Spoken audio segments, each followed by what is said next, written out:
ఆహ్లాదానికి address, recharge కి terrace. పూర్తి వివరాలకు చదవండి రేపటి సాక్షి దినపత్రిక. చేయబోతున్న మొట్టమొదటి సిటీ హైదరాబాద్. ఇది కేసీఆర్ ముందు చూపు, మా ప్రభుత్వం యొక్క విజన్ వల్ల జరిగింది అనే మాట నేను గుర్తు చేస్తా ఉన్నాను. మళ్ళీ నేను ఈ మాట అనగానే ఎవరో ఒక బీజేపీ సోదరుడు బయలుదేరుతాడు, మేము మా పాత్ర ఉంది అందులో.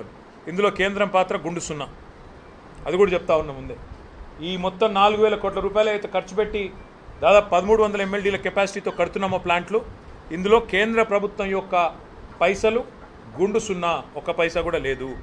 ఇవన్నీ కూడా చాలా విజయవంతంగా చేశాం. నేను నిన్న కూడా చెప్పినా, మళ్ళీ ఈరోజు కూడా చెప్తా ఉన్నా. మేము 10 ఏళ్ల పాటు రాగద్వేషాలకు అతీతంగా, ప్రాంతీయ విద్వేషాలకు అతీతంగా, కుల విద్వేషాలకు అతీతంగా, మతం పేరు మీద జరిగే దాడులకు కానీ పంచాయతీలకు కానీ ఆస్కారం లేకుండా 10 ఏళ్ల పాటు కేసీఆర్ గారు హైదరాబాద్ మహానగరాన్ని ఒక విశ్వనగరంగా తీర్చిదిద్దాలన్న ఉద్దేశంతో చిన్న పండుగ వచ్చినా మా మంత్రులు ఆనాడు స్వయంగా కూర్చొని దగ్గర కూర్చొని అటు అధికారులు, రెవెన్యూ కావచ్చు, మున్సిపల్ కావచ్చు, పోలీస్ కావచ్చు, సమన్వయం చేసి శ్రీనివాస్ యాదవ్ గారు, మహమూద్ అలీ గారు, సబిత గారు, మా గౌరవ శాసనసభ్యులు దగ్గర ఉండి చూసుకునేది. చిన్నపాటి నొక్కు కూడా పడకుండా, ఎక్కడ చిన్నపాటి ఇబ్బంది కూడా కాకుండా, ట్రాఫిక్ అంతరాయం కాకుండా, ఫార్ములా రేస్ కావచ్చు, లేదా ఒక గణేష్ నిమజ్జనం కావచ్చు, లేదా మొహర్రం ఊరేగింపు కావచ్చు, బోనాల పండుగ కావచ్చు, ఏదైనా కూడా శాంతియుతంగా చేసినాం. చివరికి సినిమాల కోసం జరిగే ప్రీ రిలీజ్ ఈవెంట్లకు కూడా అంత జాగ్రత్తగా ఎక్కడ ఇబ్బంది లేకుండా చేసిన ఘనత మా ప్రభుత్వాన్ని. కానీ ఈరోజు ఏం జరుగుతూ ఉంది హైదరాబాద్లో మీరే చూడండి. నిన్న పాపం జూనియర్ ఎన్టీఆర్ గారి సినిమా, ఆయన ఇక్కడ ఏదో రిలీజ్ ఫంక్షన్ పెట్టుకుంటే దాన్ని కూడా కనీసం నిర్వహించలేని అసమర్థత, గంట్లాంటి పరిస్థితిలోకి ఇలా ఈ నగరం వెళ్ళిపోయింది.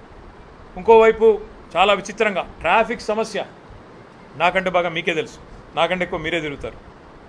గతంలో ఎట్లా ఉండేది ట్రాఫిక్ మేనేజ్మెంట్, ఇవాళ ఎట్లా ఉండేది అనేది ప్రజలందరికీ తెలుసు. హైదరాబాద్లో గంటలు ట్రాఫిక్లో ఇరుక్కొని పోయే పరిస్థితి వచ్చింది. అదే మాదిరిగా ఇవాళ హైదరాబాద్లో మేమండం కాదు, ప్రభుత్వానికి అంతో ఇంతో కొంత సానుకూలంగా ఉన్న పత్రికలు కూడా ఈ నగరానికి ఏమైంది అని చెప్పి వార్తలు రాసే దుస్థితి.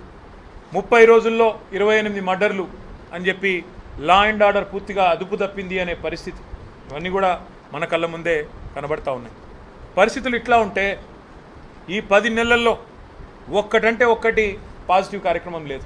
నేను అడుగుతా ఉన్నా, రేవంత్ రెడ్డి గారు, మీరే మున్సిపల్ శాఖ చూస్తూ ఉన్నారు. మేము సనత్ నగర్ నియోజకవర్గంలో ఇప్పుడు అక్కడి నుంచి వచ్చినాం. ఫతేనగర్ బ్రిడ్జ్ ఉన్నది, దాని విస్తరణకు అప్పటికే డబ్బులు 100 కోట్లు కేటాయించినాం.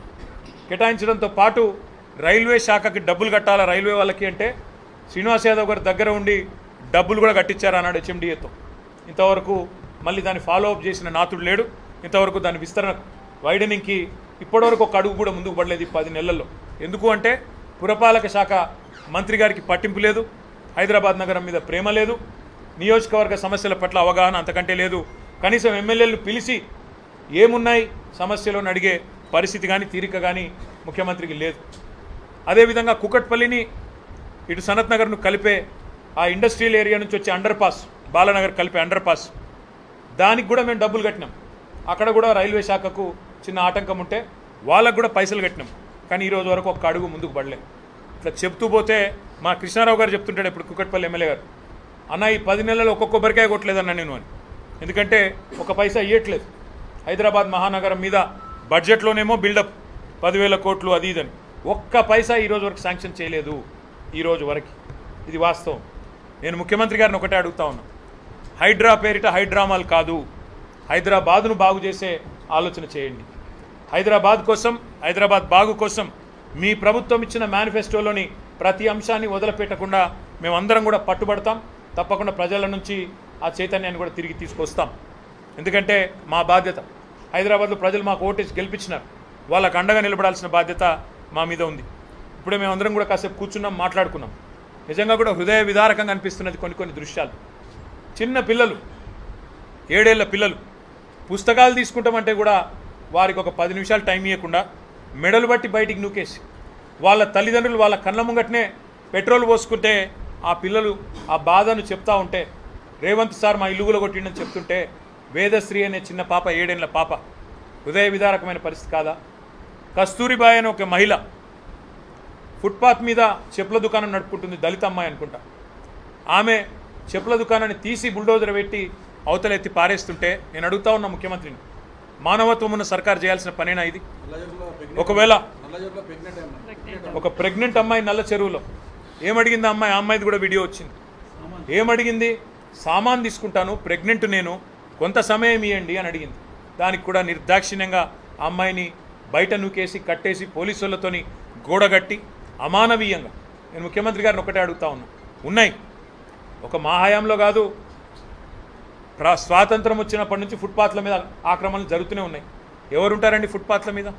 ఫుట్పాత్ల మీద ఓ బజ్జీల బండో, ఓ ఇడ్లీ బండో, ఒక చెప్పుల దుకాణమో టేలానో నడుపుకుంటోళ్ళు ఎవరు? ఏ దిక్కు లేకపోతే సొంతంగా తమ కాళ్ళ మీద తాము నిలబడి నెలకొక 10,000 సంపాదించుకుంటోళ్ళు ఉంటారు. వాళ్లకు నువ్వు తొలగించాలనుకుంటే ఫుట్పాత్ ఆక్రమణలు ఉద్దేశం మంచిదే, కానీ ఏం చేయాలి? ప్రభుత్వం వెండింగ్ జోన్లకు తరలించాలి. వాళ్ళకి ఒక వెండింగ్ జోన్ పెట్టి, మేము చేసినాం ఇదివరకు అయ్యప్ప సొసైటీలో అదే సమస్య ఉంటే వెండింగ్ జోన్ పెట్టి అక్కడ షాపులు కొత్తవి కట్టి వాళ్ళని అక్కడ తరలించి ఆడికెళ్ళి తీసేసినాం. మానవీయ కోణం ఉండాలి. వాళ్ళ నగాదంలో రోడ్డు మీద పడేయద్దు. బలిసిన వాళ్ళకంటే ఇబ్బంది కాదు, కానీ ఇట్లా పేదవాళ్ళకి ఎవరి దిక్కు ఆలోచించాలని కోరుతా ఉన్నా. వెండింగ్ జోన్లు నిర్మాణం చేయండి. ఆక్రమణలు తొలగించే ముందు వెండింగ్ జోన్లు కట్టి వారికి ప్రత్యామ్నాయ పరిష్కారం చూపెట్టి వాళ్ళని తొలగించండి.